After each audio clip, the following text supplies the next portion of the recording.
in the mountains to meet the money.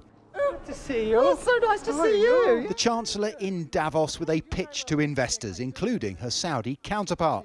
Her message, the UK is ready for takeoff, and that could include the long-discussed but always deferred third runway at Heathrow Airport.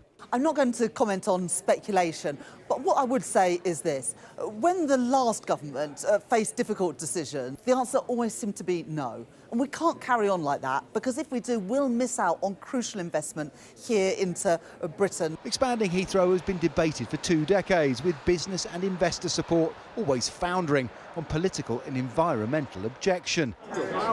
This former Chancellor backed it, but ultimately delayed. He sympathises with Rachel Reeves' challenge, if not her message. Look, it's always hard when you come as Chancellor trying to sell Britain, because there are lots of other countries here trying to attract investment and business.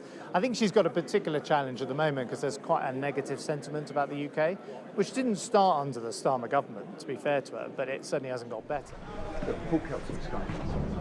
Among investors, there is qualified support for the Chancellor, particularly a promise to cut regulation. So I think the Chancellor is doing the right thing in terms of putting the sign out.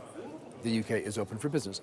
She's also made very clear statements about the fact that we're going to reduce some of the red tape, step back the regulation in a way that's safe and sound. Exactly how that's going to work through, we'll see. Another uncertainty comes from the White House and a Trump trade war that could leave the UK as collateral damage. The UK has a trade deficit with the United States. The President Trump is concerned about the trade surpluses that countries around the world are running with the United States. That's not the case for the UK.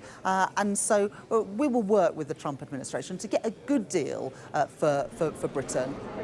Rachel Reeves' central pitch is that the UK is now a stable home for investment and that her commitment to growth is genuine. One of her many challenges is that this meeting comes just as Donald Trump threatens to destabilise everything and provide a reminder that the American economy keeps growing despite political chaos.